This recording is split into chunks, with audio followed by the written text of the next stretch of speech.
Mahasiswa-mahasiswa yang terkasih, selamat pagi, selamat berjumpa lagi. Kita sedang membahas kitab Keluaran, terutama tema-tema teologis penting yang ada di dalamnya.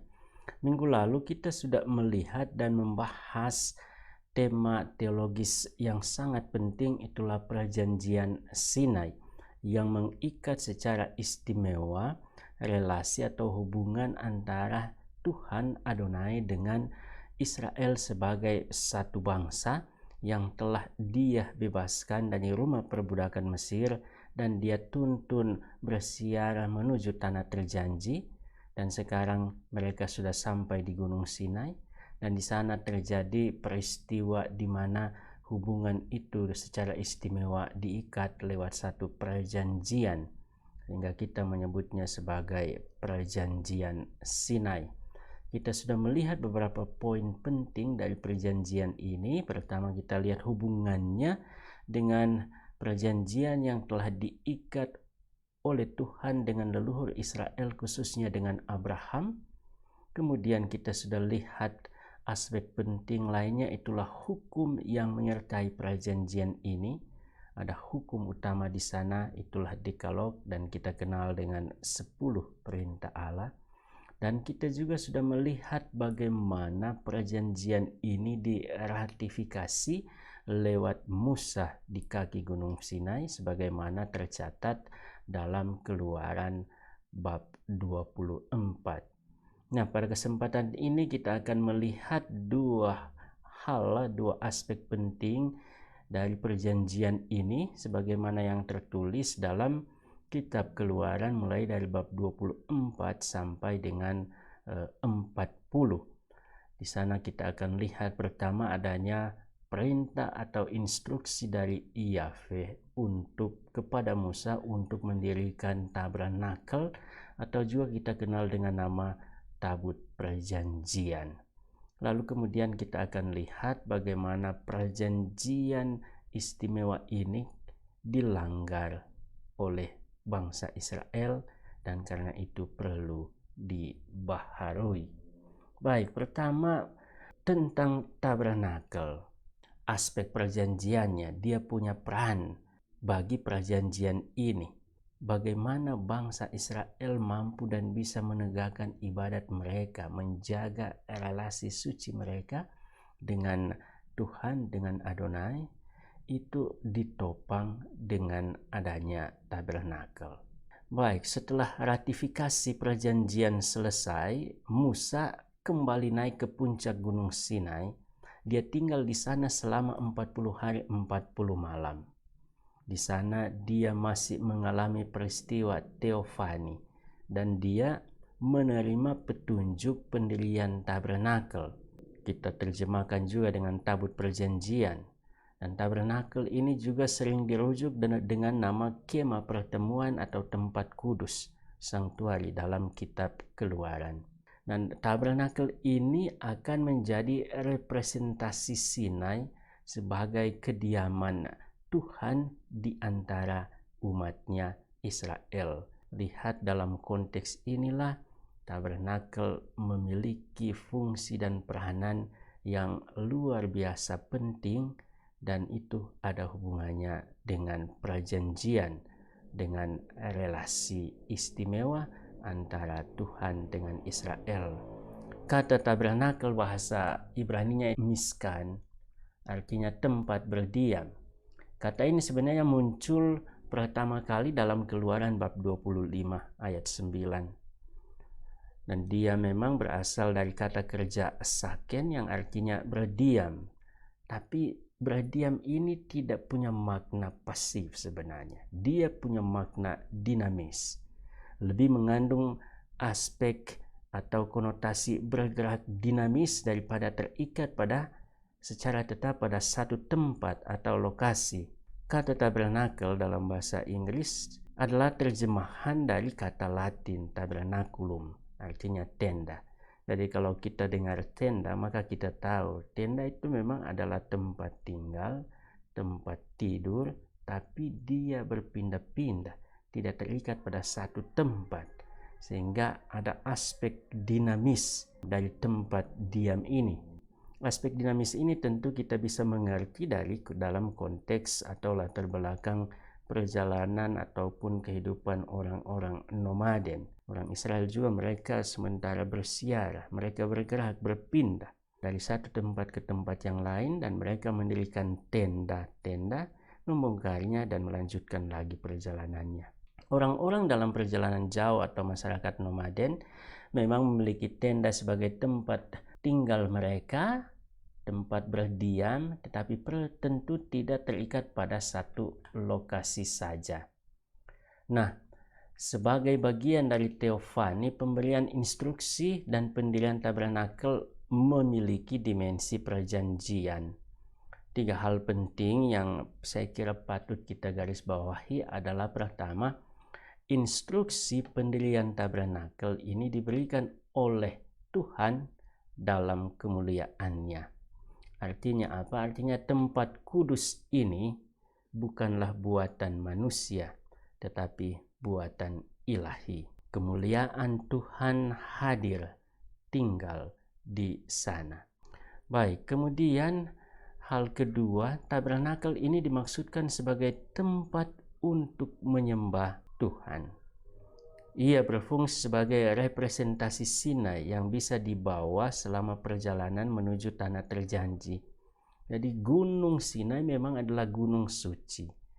Di sana Tuhan menampakkan kemuliaannya, dan bangsa Israel bisa memandang kemuliaan itu. Mereka menerima hukum Tuhan dan mereka menjawabnya. Pertanyaannya adalah bagaimana mereka bisa menyembah Tuhan sebagaimana mereka menyembah Dia di Gunung Sinai dalam perjalanan lanjutan mereka menuju tanah terjanji. Pengganti Sinai sebagai simbol dan tempat kediaman dari Tuhan itu ada. Itulah tabernakel. Karena itu kita bisa menyebutnya sebagai Sinai Portable atau the Portable Sinai. Dengan adanya tabernakel ini, bangsa Israel bisa beribadah kepada Tuhan selama perjalanan di padang gurun, di mana mereka bisa mengalami kehadiran Allah sesuai ikatan perjanjian Sinai. Nah, ibadat ini secara esensial berhubungan dengan pemeliharaan Sabat sebagai tanda perjanjian yang diberikan Tuhan setelah pewahyuan tentang tabernakel. Jadi tanda perjanjian antara Tuhan dengan Nuh adalah busur langit. Tanda perjanjian antara Tuhan dengan Abraham adalah sunat. Dan sekarang tanda perjanjian antara Tuhan dengan Israel sebagai satu bangsa, satu keseluruhan adalah Sabat. Karena itu tabernakel dan Sabat adalah dua sisi dari realitas yang sama, itulah ibadat. Melalui ibadat ini, Israel menjaga relasi perjanjiannya antara dirinya dengan Tuhan, dengan Adonai. Baik, saya kira ini tidak sulit untuk dipahami. Kemudian poin terakhir adalah yang bisa kita temukan dalam kitab Keluaran adalah peristiwa yang menyedihkan. Itulah pelanggaran dari perjanjian yang baru saja diratifikasi. Ketika Musa tinggal 40 hari 40 malam di atas gunung Sinai dan menerima instruksi tentang tabernakel, rakyat Israel yang ada di kaki gunung Sinai itu menunggunya dan mereka tidak sabar. Tapi ini menunjukkan kelemahan mereka. Mereka pun meminta Harun membuat berhala bagi mereka berupa patung lembu emas yang mungkin kita bisa mengerti sebagai representasi dari dewa Mesir, dewa Apis atau dewa Kanaan El, dan mereka menyembahnya dengan mempersembahkan korban kepadanya, duduk untuk melakukan perjamuan dan kemudian bersukaria dalam pesta. Penyembahan berhala adalah dosa berat, suatu pelanggaran yang menunjukkan ketidaksetiaan Israel kepada perjanjian Sinai yang telah dibangun dan ditegakkan lewat upacara korban, memercikan darah perjanjian dan perjamuan suci. konsekuensinya tentulah berat.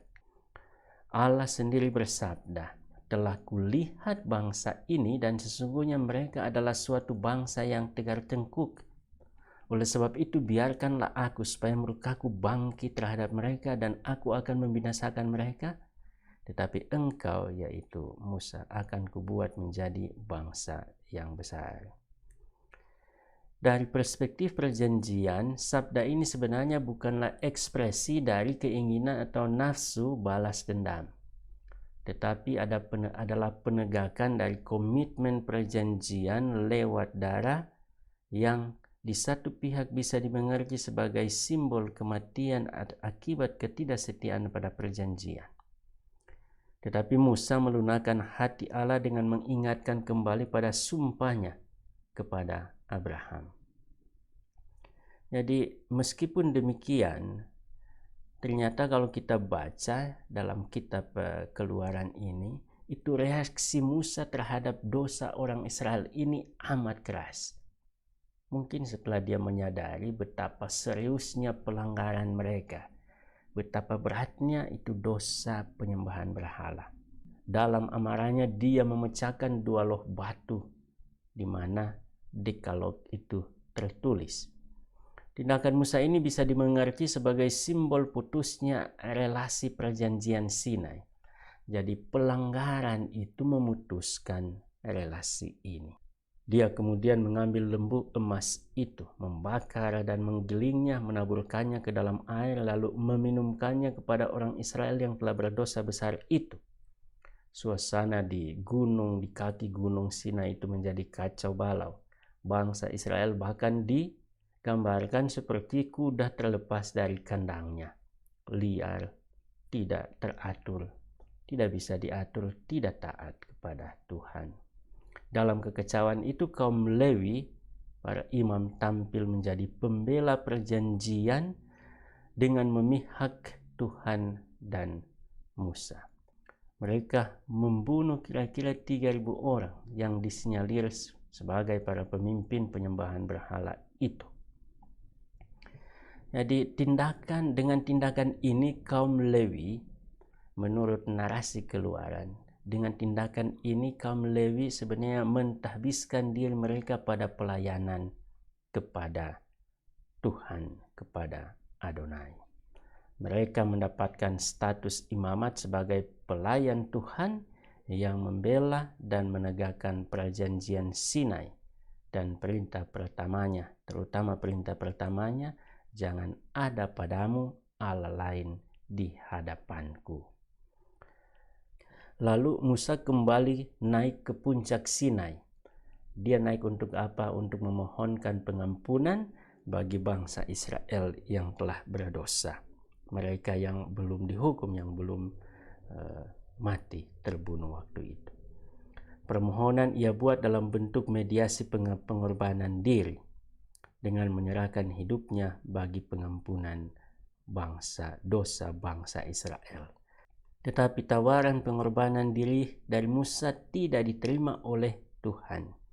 Ia diminta terus memimpin bangsa Israel menuju tanah terjanji. Dan Musa bahkan mengalami perjumpaan lebih akrab dengan Tuhan dan wajahnya sendiri menjadi bersinar mulia karena kehadiran ilahi. Jadi ketika Musa turun dari gunung Sinai, orang Israel melihatnya dan wajahnya bersinar karena perjumpaan lebih akrab dengan Tuhan di atas gunung suci ini. Selanjutnya, perjanjian Sinai yang telah dilanggar diperbaharui oleh Tuhan dengan perantaraan Musa. Dalam pembaharuan ini terdapat beberapa aspek baru, antara lain aspek mediasi antara Tuhan dengan Israel serta peranan kaum Lewi. Para imam Lewi menjadi sangat dominan sehingga perjanjian ini bisa disebut sebagai perjanjian Lewi. Dan berikut beberapa perbedaan antara perjanjian Sinai dan perjanjian Lewi ini. Pertama, sebelum peristiwa lembu emas, relasi perjanjian bersifat langsung antara Tuhan dengan bangsa Israel. Inilah darah perjanjian yang diadakan Tuhan dengan kamu berdasarkan segala firman ini. Itu kita bisa baca dalam Keluaran 24. Tetapi sesudahnya, relasi perjanjian bersifat segitiga, karena Musa diikutsertakan sebagai pihak terkait terpisah dari bangsa Israel, sehingga ada aspek mediasi. Kita baca dalam Keluaran 34 ayat 27, tuliskanlah segala firman ini, sebab berdasarkan firman ini telah kuadakan perjanjian dengan engkau dan dengan bangsa Israel. Baik, poin kedua, dalam perjanjian Sinai, anak-anak sulung dari 12 suku Israel mengambil peran sebagai imam yang membantu Musa mempersembahkan korban.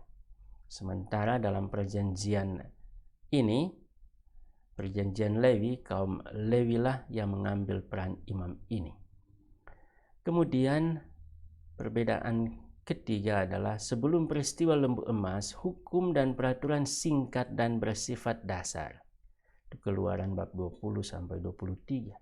Sedangkan sesudahnya terdapat tambahan panjang menyangkut peraturan ibadat dan sosial lainnya.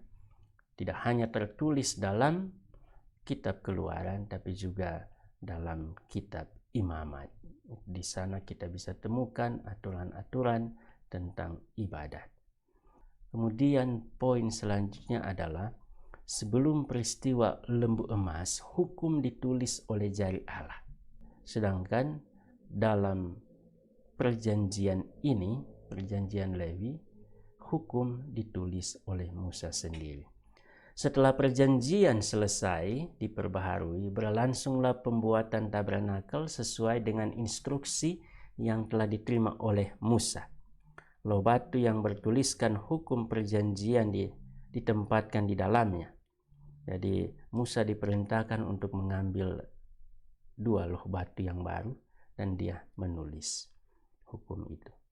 Dan orang Israel meneruskan perjalanannya melewati padang gurun menuju tanah terjanji di hadirat Tuhan yang berdiam di dalam tabernakel suci. Baik, itu beberapa hal yang ingin saya sampaikan dan jelaskan menyangkut kitab Keluaran. Sebenarnya ada satu lagi tema penting, itulah perjamuan Paskah yang dibuat oleh orang Israel pada malam sebelum mereka meninggalkan rumah perbudakan Mesir. Dalam kuliah ini kita tidak membahasnya, karena bagi saya ini sudah sangat familiar dan kita baru saja merayakan Paskah, sehingga saya kira gagasan teologis dan bagaimana itu mempengaruhi hidup keagamaan kita termasuk ritual kita hingga saat ini Anda sudah tahu. Tapi saya akan kirimkan satu artikel yang membahas panjang lebar tentang perjamuan Paskah ini. Saya minta Anda untuk membaca artikelnya dalam bahasa Inggris dan mempelajarinya sendiri. Terima kasih.